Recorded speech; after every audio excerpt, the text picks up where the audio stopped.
दोस्तों, आज हम इस वीडियो में माइक्रोस्कोप के बारे में स्टडी करने जा रहे हैं और इस वीडियो में देखेंगे कि हमारा जो माइक्रोस्कोप होता है किस प्रिंसिपल पे काम करता है और कौन कौन से इसमें ऑब्जेक्ट लगे हुए रहते हैं और किनका क्या वर्क होता है। तो हम देख सकते हैं कि ये हमारा एक कंपाउंड माइक्रोस्कोप होता है। तो सबसे पहले समझते हैं कि माइक्रोस्कोप होता क्या है। तो माइक्रोस्कोप जो होता है वो दो वर्ड से मिलकर बना होता है, माइक्रो एंड स्कोप। माइक्रो का मतलब होता है छोटा एंड स्कोप का मतलब होता है इंस्ट्रूमेंट, यानी उसी को क्या बोलते हैं हम लोग, माइक्रोस्कोप। तो यहाँ पे देख सकते हैं ये हमारा कंपाउंड माइक्रोस्कोप होता है। तो सबसे पहले समझते हैं कि माइक्रोस्कोप के कौन कौन से पार्ट्स होते हैं। तो हम नीचे से ऊपर की तरफ चलेंगे तो ये जो पार्ट दिख रहा है, ये जो नीचे का जो पार्ट दिख रहा है, ये इसको बेस बोलते हैं। ठीक है, अब बेस क्या होता है, तो बेस का मतलब होता है कि किसी भी चीज़ को, जैसे किसी भी चीज़ को सपोर्ट प्रोवाइड करना होता है तो बेस का ज़रूरत होता है। तो ये जो होता है इस माइक्रोस्कोप को बेस प्रोवाइड करता है। ठीक है, जो बेस होता है इसी के ऊपर जो होता है माइक्रोस्कोप टिका हुआ रहता है। उसके बाद देख सकते हैं कि ये हमारा बेस हो गया, इसको बोलते हैं पिलर्स। ठीक है, पिलर्स यानी किसी भी चीज़ को खड़ा करने के लिए पिलर्स की ज़रूरत होती है, तो यहाँ पे हमारा पिलर्स होता है। और इस एरिया को बोलते हैं आर्म। ठीक है, ये जो एरिया होता है ये होता है आर्म। आर्म का क्या काम होता है, तो ये किसी भी चीज़ को होल्ड करने या बेंड करने का काम होता है। जैसे अभी हम माइक्रोस्कोप को यहाँ पे होल्ड करके आपको दिखा सकते हैं, तो मैंने क्या किया है, आर्म वाले हिस्से को क्या किया है, होल्ड किया है। और इसी आर्म को हम क्या कर सकते हैं, ऐसे ऊपर या ऐसे नीचे की तरफ झुका सकते हैं, जिससे कि हमारा माइक्रोस्कोप क्या होता है, एडजस्ट हो सकता है। अगर हमें ऐसे खड़े होकर माइक्रोस्कोप को ना देखना हो तो इस तरीके से क्या कर सकते हैं, हम बैठ के भी माइक्रोस्कोप को देख सकते हैं। इस तरीके से हम झुका भी सकते हैं। तो इसी आर्म का ये काम होता है। उसके बाद देख सकते हैं यहाँ पे एक मिरर लगा हुआ है। ठीक है, ये जो मिरर दिख रहा है आपको, यहाँ पे हम निकाल के देख सकते हैं कि ये जो मिरर होता है वो बाइकनकेव मिरर होता है, जो कि एक माइक्रोस्कोप में लगा हुआ होता है। ये मिरर क्या काम करता है, तो लाइट को रिफ्लेक्ट करके हमारे ऑब्जेक्ट तक ये पहुंचाता है, जिससे कि हम माइक्रोस्कोप में किसी भी चीज़ को आसानी से देख सकते हैं। उसके बाद यहाँ पे देख सकते हैं कि एक कंडेंसर लगा हुआ है, और ये कंडेंसर क्या करता है हमारे, कि ये लाइट को कॉन्सेंट्रेट करने का काम करता है। यहाँ पे कंडेंसर देख रहे होंगे, तो जितनी भी लाइट जो बाहर से आती है उन सारे लाइट को क्या करता है, एक जगह पे कॉन्सेंट्रेट करता है। तो ये हो गया हमारा क्या, यहाँ पे आप देख सकते हैं फुली यहाँ पे कंडेंसर लगा हुआ होता है। ठीक है, इसके बाद आते हैं डायफ्राम। तो कंडेंसर के साथ एक डायफ्राम पाया जाता है। यहाँ पे आप देख सकते हैं कि यहाँ पे डायफ्राम होगा, यहाँ पे अंदर से दिख रहा होगा। तो ये जो डायफ्राम क्या होता है, क्या काम करता है, तो लाइट को एक जगह पे फोकस कराने का काम करता है। ये हमारे डायफ्राम का काम होता है। अब थोड़ा सा ऊपर की तरफ आते हैं तो यहाँ पे एक स्टेज बना हुआ रहता है। ये जो पार्ट होता है इसको बोलते हैं स्टेज। इसका काम क्या होता है, तो इसी स्टेज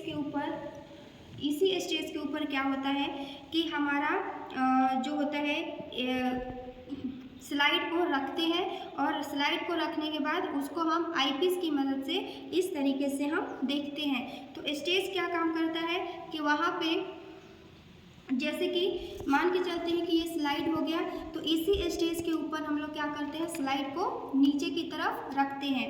उसके बाद स्टेज के ऊपर एक छोटा सा ऐसे क्लिप लगा हुआ रहता है। यहाँ पे ये जो देख सकते हैं ये क्या लगा है, हमारा क्लिप लगा हुआ है। अब क्लिप का काम क्या होता है, तो अगर हमारे स्लाइड को कहीं पे रखते हैं तो स्लाइड इधर उधर ना हो, तो इसीलिए इस क्लिप की मदद से इसको क्या करते हैं, हम फिक्स कर देते हैं। तो क्लिप का काम क्या होता है कि स्लाइड को क्या करता है, ये फिक्स कर देता है। तो जैसे आप देख सकते हैं कि यहाँ पे मैंने स्लाइड को क्या किया है, फिक्स करके छोड़ दिया है। तो इस क्लिप का काम होता है, जैसे आप देख सकते हैं इसको उठा सकते हैं, तो इस क्लिप का काम होता है कि स्लाइड को फिक्स कराना।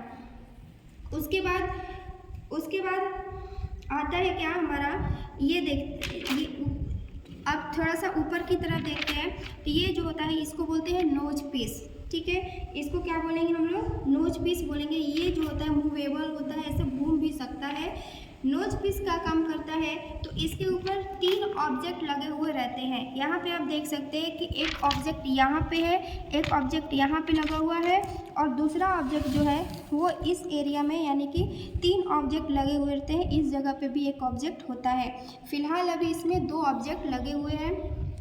इस ऑब्जेक्ट का काम क्या होता है, तो ये जो होता है कि पावर प्रोवाइड करता है। जैसे यहाँ पे देख सकते हैं कि यहाँ पे 10x यानी कि 10x का ऑब्जेक्ट लगा हुआ है और यहाँ पे जो है वो 45x का ऑब्जेक्ट लगा हुआ था।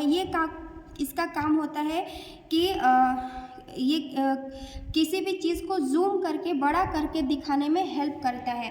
ठीक है, तो यहाँ पे 45 एंड 10x का लगा हुआ है, तो इसीलिए इसको बोलेंगे क्या, हम ऑब्जेक्ट बोलते हैं इसको। ठीक है, फिर उसके थोड़ा सा ऊपर जाएंगे तो ये जो पार्ट होता है इसको बॉडी ट्यूब बोलते हैं। बॉडी ट्यूब क्या करता है, तो ये नीचे की तरफ नोज पीस से और ऊपर की तरफ आई पीस से लगा हुआ रहता है, यानी कि जुड़ा हुआ रहता है और किसी भी चीज़ को यानी कि नोज पीस को और आई पीस को फिक्स करके रखता है। उसके अलावा यहाँ पे देख सकते हैं, यहाँ पे लूप एडजस्टमेंट दिया हुआ है। ये देखिए आप, ये मूव कर सकता है, तो इसको हम ऐसे घुमा के देख सकते हैं कि ये किस तरीके से हमारा काम करेगा, ये किस तरीके से एडजस्ट होता है। तो यहाँ पे हम इसकी मदद से जो हमारा ये ऑब्जेक्ट होता है उसको ऊपर और नीचे भी कर सकते हैं। ठीक है, इस लूप की मदद से हम अपने ऑब्जेक्ट को ऊपर और नीचे कर सकते हैं, ऐसे घुमा सकते हैं। ठीक है, उसके अलावा हम देख सकते हैं कि यहाँ पे सबसे मेन चीज़ देखते हैं, तो ये जो ऊपर जो पार्ट दिख रहा है यहाँ पे देख सकते हैं, यहाँ पे 10x का आई पीस लिया हुआ है, इसको बोलते हैं आई पीस। ठीक है, ये अभी हमारे पास 10x का आई पीस है। आई पीस क्या काम करता है, तो इसको इसमें रख के और इसको हम देखते हैं। ठीक है, यानी कि किसी भी ऑब्जेक्ट को कितना बड़ा करके दिखाना है वो कौन काम करता है, तो आई पीस, एंड दूसरा में कौन काम करेगा, ऑब्जेक्ट। अगर आई पीस 10x का है और ऑब्जेक्ट की पावर 10x है, यानी कि 10 × 10 करेंगे तो होता है 100, यानी कि ऑब्जेक्ट को 100 गुना बड़ा करके दिखाने का काम किसका होता है, आई पीस एंड ऑब्जेक्ट का। ये दोनों मिलता है तो ये क्या करता है, किसी भी चीज़ को उतना गुना बड़ा करके दिखाता है। अभी हम देख सकते हैं, अगर हम ऑब्जेक्ट को 45 लेते हैं, 45x लेते हैं और इसको हम 10x लेते हैं, तो ऑब्जेक्ट जो होगा वो 450 गुना यानी कि 450 गुना बड़ा दिखाई देता है। तो ये हो गया हमारा सिंपल सा माइक्रोस्कोप, जिससे कि हम समझ सकते हैं कि माइक्रोस्कोप क्या होता है एंड इसका फंक्शन क्या होता है एंड वर्किंग प्रिंसिपल क्या होता है। अगर आपको मेरी वीडियो अच्छी लगी हो तो प्लीज़ लाइक एंड सब्सक्राइब ज़रूर करें। Thank you.